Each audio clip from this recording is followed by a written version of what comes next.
America is the world's biggest single customer of Japanese products. 25% of the TVs in the United States come from Japan, 50% of the radios.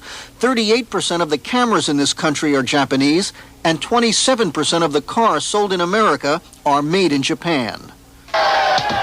It's become a cliche, another sign of frustration. Every now and then, a bunch of American workers take out their anger on a Japanese car. The frustration, the anger, doesn't go unnoticed in Japan.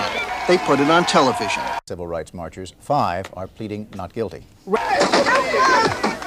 There hasn't been so much tension between Americans and Japanese since Japan bombed Pearl Harbor. It's a tension, an anti-Japanese hostility born this time of an economic invasion of Japanese goods.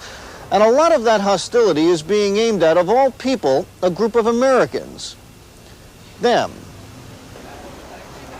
John Tateshi of the Japanese American Citizens League says these people, Japanese Americans, are the newest victims of Tokyo's success. There's a building racial tension in the United States towards anything Japanese, and that includes Japanese Americans.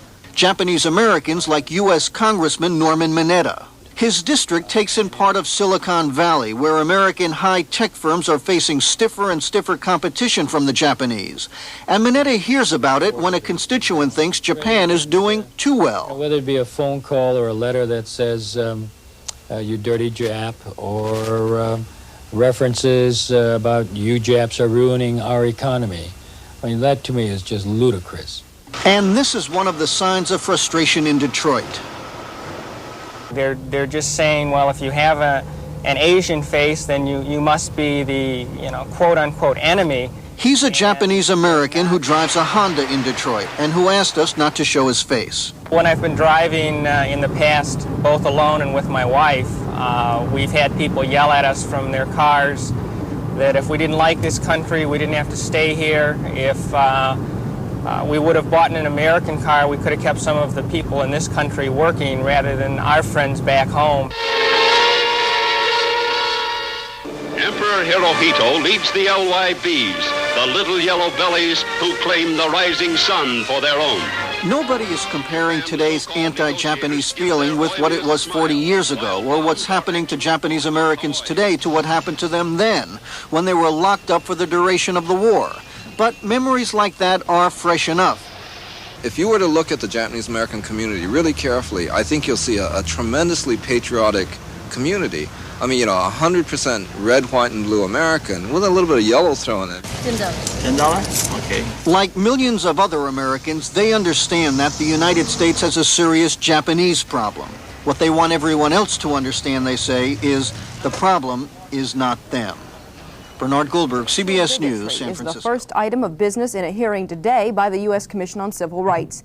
The agenda includes a report on increasing attacks against the 5 million Asian Americans in this country. Harold Dow found increasing protests over the often unspoken violence against their community. Massachusetts, Christmas morning. 21 Cambodian refugees burned out of their home. The cause? Arson. Davis, California. A Vietnamese high school student is stabbed. Philadelphia, another group of Asians, the Hmong, are driven from their homes by fear and intimidation. And in New York City, a Chinese-American family accused police of racial assault. It's called Asian bashing, and all across the United States, Asians have seen the handwriting on the wall. I just don't like them. I don't get along with them. The savages. I don't like them. This is our country, not theirs. Anytime they take a job that's offered to them, it takes a person that's lived here in the United States out of a job. That kind of attitude apparently led to the killing of Vincent Chin in Detroit. In that case, the people who attacked Chin and eventually beat him to death apparently believed that he was Japanese or Japanese American or something, and had something to do with the fact that they were out of work. Tom Watson is a former staff member for the U.S. Commission on Civil Rights. He led the research team that did a study on violence against people of Asian descent. The commission could not determine how often violence or acts of intimidation occur because many crimes in Asian communities go unreported. But the commission concluded that Asians are being attacked because of racism, competition for jobs, and a perception that all Asians are foreigners. And I think the best way to deal with this problem is to educate people and to organize Asians in such a way that we can viably say we're not going to take this anymore. One family that says it's not taking it anymore is the Wongs, Chinese Americans living here in New York. Last month, 4 members of the family got into a scuffle with police. The Wongs say it was racially motivated police brutality. The cops say the Wongs resisted arrest. They told me to go over here, right? I said, what happened? I told them many times, my wife got a baby. You can't touch. Nobody can touch. He said he don't care. And I thought I lost my baby because I have very pain on my stomach because she pushed me on my chest first and she swung, and the second time she swung with the handcuff on my left eye. The Wongs intend to sue the police, but the real battle for Asian Americans will not be waged in a courtroom.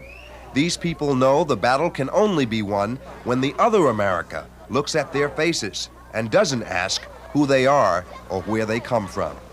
Harold Dow, CBS News, New York.